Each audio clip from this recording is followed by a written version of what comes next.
Hello everyone, मैं हूं अर्जुन प्रताप सिंह राणा। आप सभी का स्वागत करता हूं कक्षा 10वीं हिंदी लोक भारती के लिए।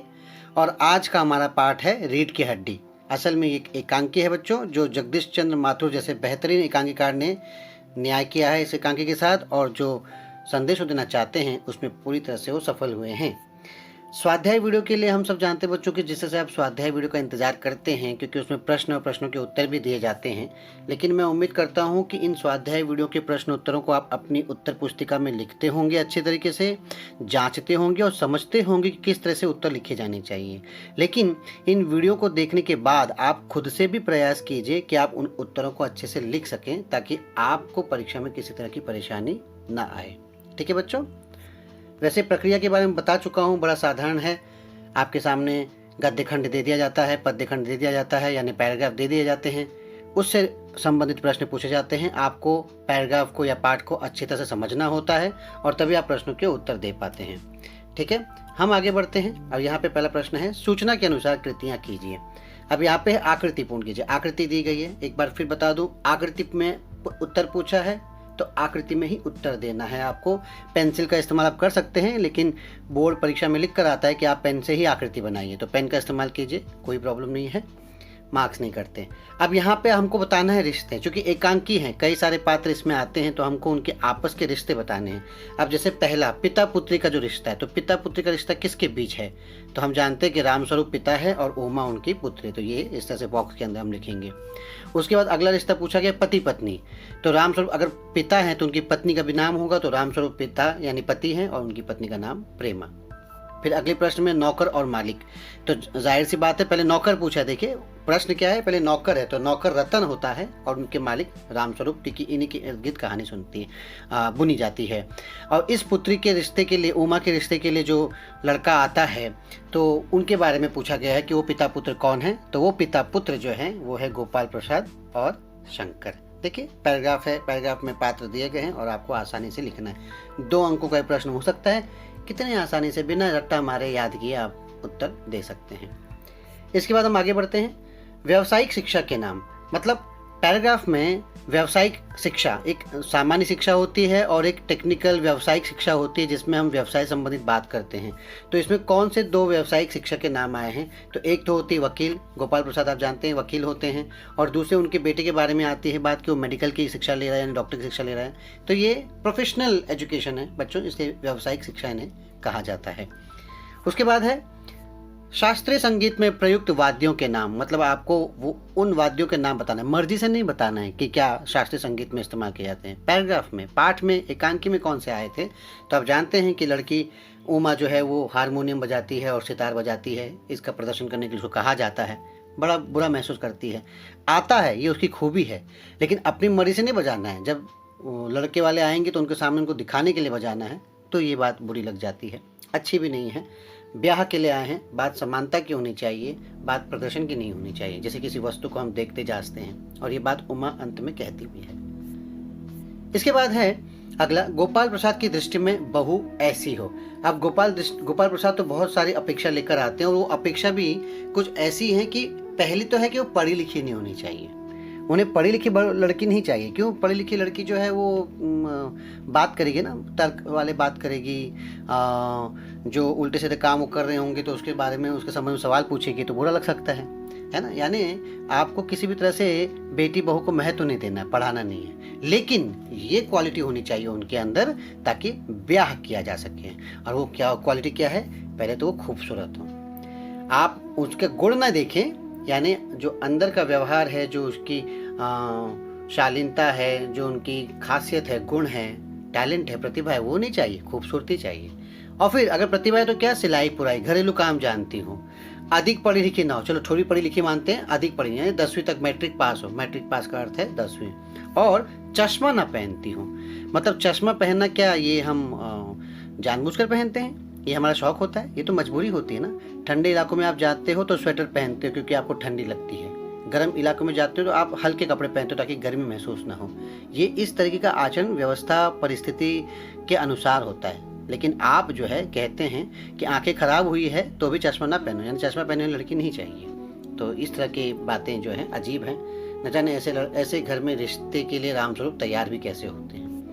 उसके बाद अगला प्रश्न है कि कारण लिखिए कि बाप बेटे चौंक उठे। हमने एकांकी पढ़ा है बच्चों। अगर आपने एकांकी नहीं पढ़ा या वीडियो नहीं देखा है तो मैं इस स्वाध्याय वीडियो के साथ भी उस एकांकी का लिंक डाल दे रहा हूँ। आप वहाँ जाके उन वीडियो को ज़रूर देखिए, उस पाठ को समझिए, संदेश को समझिए। बहुत ही बेहतरीन एकांकी है, बहुत ही अच्छा लगता है पढ़ने के बाद, और जो संदेश मिलता है खास करके लड़कियों के लिए, तो उनको ये एकांकी ज़रूर पढ़ना और समझना चाहिए।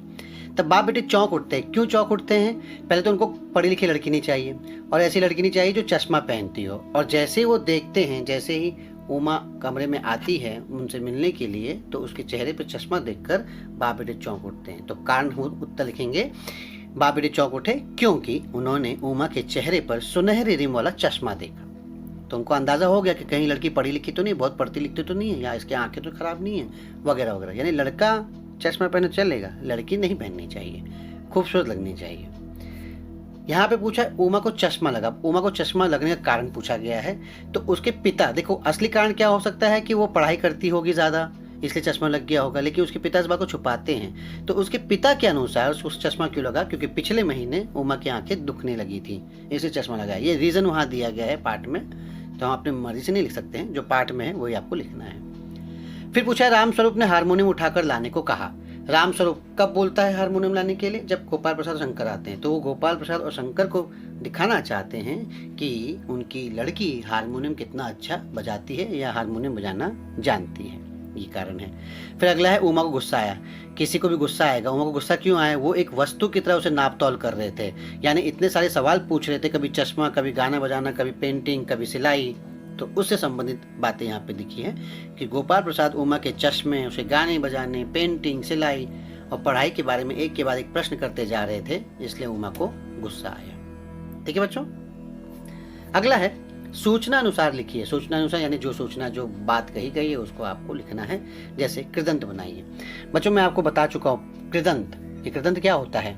प्रत्यय, सफिक्स, प्रत्यय, जो मतलब किसी शब्द के बाद जो शब्द जोड़ के हम नया शब्द बनाते हैं तो उसे प्रत्यय कहते हैं, जो शब्द जोड़े जाते हैं। और प्रत्यय दो प्रकार के होते हैं, एक होते हैं कृदंत और एक होता है तद्धित। इसके लिए मैंने अलग से वीडियो बनाया है बच्चों प्रत्यय का, आपने वीडियो देखा भी होगा, नहीं देखा तो उसका भी लिंक मैं यहाँ डाल देता हूँ। उस व्याकरण से जरूर एक बार गो थ्रू कीजिए, क्योंकि प्रत्यय में कृदंत और तद्धित को लेकर बच्चे बड़े कंफ्यूज हो जाते हैं। तो कृदंत बनाइए। कृदंत के लिए मैंने बताया है, यहाँ शॉर्ट में बता देता हूँ कि वो शब्द की जो क्रिया होती है, जैसे खाना, पीना, उठना, पढ़ना, समझना, चाहना, जिसमें ना लगता है, तो जो क्रिया होती है, क्रिया में प्रत्यय जोड़कर जब नए शब्द बनते हैं तो उसे कृदंत कहते हैं। अब यहाँ पे भी जो प्रश्न दिया है देखो, पढ़ना एक क्रिया है, तो क्रिया से मैं जब नया शब्द बनाऊंगा, क्रिया में नए शब्द को जोड़कर एक नया शब्द बनाऊंगा, तब वो कृदंत कहलाएगा। तो पढ़ना में मैंने पढ़ाकू, आकू शब्द जोड़कर पढ़ाकू नया शब्द बनाया, तो ये कृदंत होता है बच्चों। क्रिया से नया शब्द बने कृदंत। अगला है समझना। इसमें भी न है, तो समझना, जो समझता है उसे हम क्या कहते हैं? समझदार। तो दार लगा के मैंने समझदार एक नया शब्द बनाया प्रत्यय, तो ये कृदंत है। प्रत्यय के दो रूप होते हैं, कृदंत और तद्धित। कृदंत वो जो क्रिया शब्द को बदलने से नए शब्द बनता है, उससे। सीना, सीना मतलब सिलाने, सिलने वाला, वो सीना नहीं जो चौड़ा सीना करके चलते, वो नहीं, वो तो नाउन हो जाएगा। ये सीना यानी सिलने वाला, तो सीना, और उसका जवाब है सीने वाला, ये नया शब्द। चाहना, चाहना के लिए हम बना सकते हैं चाहत।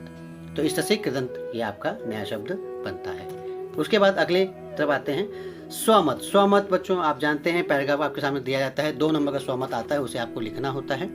यहाँ पे लिखा है रामस्वरूप अपनी बेटी की उच्च शिक्षा की बात छिपाते हैं, उसे अपनी मजबूरी बताते हैं कि मैंने बात छिपाई क्यों।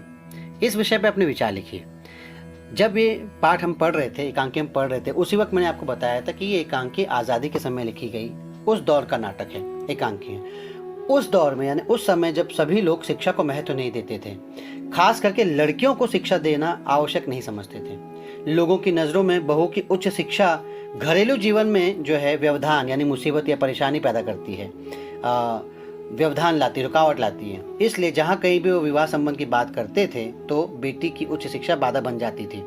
कभी भी विवाह निश्चित नहीं होने का रामस्वरूप परेशान हो जाते हैं और इसलिए मजबूर होकर उमा के बीए तक पढ़े होने की बात छिपाते हैं और झूठ बोलते हैं, और इस झूठ के जरिए वो इस रूढ़िग्रस्त समाज के सामने झुक जाते हैं। यही उनकी मजबूरी है, यही वो अपनी बात को मजबूरी रूप में प्रस्तुत करते हैं, क्योंकि कोई उच्च शिक्षित लड़की से जल्दी शादी करने को तैयार नहीं होता है, ये कारण है। अपने विचार आप लिख सकते हो बच्चों, 2 अंक मिलते हैं। 7-8 लाइन में, 10 लाइन में आप लिखते हो, बस ज़्यादा नहीं लिखना। गोपाल प्रसाद बहू में गाना बजाना, सिलाई, पेंटिंग आदि गुण चाहते हैं पर पढ़ाई नहीं, क्या ये उचित है? तो आपको क्या लगता है बच्चों? जाहिर सी बात है ये अनुचित है। पढ़ना लिखना तो किसी भी व्यक्ति का सबसे बड़ा गुण हो सकता है। पढ़ने लिखने के बाद बाकी चीज़ तो आप कुछ भी सीख सकते हैं, कभी भी सीख सकते हैं, लेकिन पढ़ाई लिखाई एक ऐसी चीज़ है जो जीवन में आपका साथ देती है। पढ़ाई लिखाई जो आपको जीने का सलीका सिखाती है, पढ़ाई लिखाई आपके जीवन का आधार बनता है। अब मैं यहाँ पे सहमत लिखूंगा तो क्या बताऊंगा कि गोपाल प्रसाद वकील है, पुत्र डॉक्टर हैं, लेकिन लड़की वो चाहते हैं जो पढ़ी लिखी ना हो या ज़्यादा से ज़्यादा मैट्रिक पास हो। तो ये कितना अजीब है कि बेटा तो ज़्यादा पढ़ा लिखा हो लेकिन बहू या बेटी पढ़ी लिखी नहीं होनी चाहिए, जबकि पति और पत्नी ये गृहस्थी रूपी गाड़ी के पहियों के समान होते हैं। दोनों पहिए समान होंगे तो गाड़ी अच्छे से चलती है। इसीलिए बहू का पढ़ना लिखना या पढ़ा लिखा होना भी बहुत ज़रूरी है। गाना बजाना आता हो, सुंदर आता हो, वो सुंदर है, सिलाई पेंटिंग आती है, ये उसकी अतिरिक्त खूबी हो सकती है, लेकिन मूल खूबी तो उसका पढ़ा लिखा होना ही है, बराबर। तो इसीलिए मेरे हिसाब से लगता है कि पढ़ाई लिखा होना ज़रूरी है किसी भी लड़की के लिए। गोपाल प्रसाद का सोचना उचित नहीं है। ठीक है बच्चों। इसके बाद है निम्नलिखित वाक्यों में आए हुए अव्यय को रेखांकित कीजिए। अव्यय आप जानते हैं, अव्यय 4 प्रकार के होते हैं, उनका भेद यहाँ पे करना है। रेखांकित मतलब रेखांकित किया गया है। गाय को घर के सामने खूंटे से बांधा है, तो किसको रेखांकित किया है? के सामने। बच्चों मैंने बताया है का, की, के, रा, री, रे के बाद जो शब्द आता है वो संबंध बोधक अव्यय कहलाता है। जो घर को खूंटे से, घर के सामने खूंटे से बंधा है तो इसका संबंध दिखाता है, इसलिए के सामने संबंध बोधक अव्यय। दूसरा है वह उठा और घर चला गया, तो और को अंडरलाइन किया गया होगा। 2 वाक्यों को या 2 शब्दों को जोड़ता है जो, वो समुच्चय बोधक अव्यय कहलाता है। तो और समुच्चय बोधक अव्यय। अरे गौशाला यहाँ से 2 किलोमीटर दूर है, ये तो आपको बच्चे जानते हैं, सब बताते हैं। अपना ये विस्मय आदि बोधक, क्योंकि उसमें हैरानी विस्मय प्रकट किया जाता है, तो अरे जो है विस्मय आदि बोधक अव्यय कहलाएगा। वह भारी कदमों से आगे बढ़ा, तो से आगे, तो भारी कदमों से आगे बढ़ा, आगे बढ़ने लगा, तो आगे के शब्द के लिए जो आगे है, तो ये तो ना काकी के बाद आता है, ना रारी के बाद आता है, ना ये 2 वाक्यों को जोड़ता है, ना इसमें विस्मय आदि बोधक है, तो क्या बचा? क्रिया विशेषण अव्यय। तो ये उत्तर है क्रिया विशेषण अव्यय का। ठीक है। उन्होंने मुझे धीरे धीरे हिलाना शुरू किया, तो ओके, मुझे जगा रहे तो धीरे धीरे हिलाना शुरू किया, तो धीरे धीरे ये शब्द भी जो है क्रिया विशेषण अव्यय के रूप में आएगा। अगला है मुझे लगा कि आज फिर कोई दुर्घटना हुई है, यहाँ पे अंडरलाइन किया गया आज, तो आज क्या है? क्रिया विशेषण अव्यय। बच्चों यहाँ पे एक अव्यय और है कि, मुझे लगा कि। अभी की जो शब्द है ना, ये 2 वाक्यों को जोड़ता है, मुझे लगा और आज फिर कोई दुर्घटना होगी, तो ये जो है जो 2 वाक्य जोड़ता है समुच्चय बोधक है। हालांकि अंडरलाइन आज किया है, इसलिए सिर्फ आज का उत्तर मैंने यहाँ पे लिखा है। फिर है वाह वाह, खूब सोचा आपने, जाहिर सी बात है ये एक्सक्लेमेशन आ रहा है इसमें, विस्मय आदि बोधक अव्यय। उसके बाद चाची माँ के पास चले गए, क्यों के पास चलेगी? काकी के पास, तो ये है संबंध बोधक अव्यय। चाची माँ के पास चलेगी तो कारण होगा कुछ। फिर अगला है निम्नलिखित वाक्यों का काल परिवर्तन। ओहो, ये तो बहुत आसान है, आप लोगों को बहुत अच्छा लगता है। ठीक समय पर गो प्रसाद, गो यानी गोपाल प्रसाद और शंकर आते हैं, इसको किस में परिवर्तन करना है? सामान्य भूतकाल। मैंने क्या कहा बच्चों? सामान्य भूतकाल में अंत में था, थी, थे नहीं आता है, तो ठीक समय पर गोपाल प्रसाद और शंकर आए, हो गया सामान्य भूतकाल। उसके बाद है मेरी चाय में चीनी ज़्यादा डालते हैं, इसको बनाना सामान्य भविष्यकाल। भविष्यकाल का तो एक ही रूप है बच्चों, तो मेरी चाय में चीनी ज़्यादा डालिएगा, हो गया, गा गी गे आना चाहिए। उसके बाद है आपके पुत्र मुंह छिपाकर भागते हैं, पूर्ण भूतकाल। तो भूतकाल में था आता है, सामान्य भूतकाल में कुछ नहीं आता, पूर्ण भूतकाल में था आता है, तो आपके पुत्र मुंह छिपाकर भागे थे, सही है ना? गलत तो नहीं है? ठीक है। तो ये है बच्चों आपका व्याकरण भी इसके साथ हो गया, और यहाँ पे हमारा शानदार वीडियो स्वाध्याय का समाप्त होता है। अगले कक्षा में अगले वीडियो के साथ। धन्यवाद, ध्यान रखिए।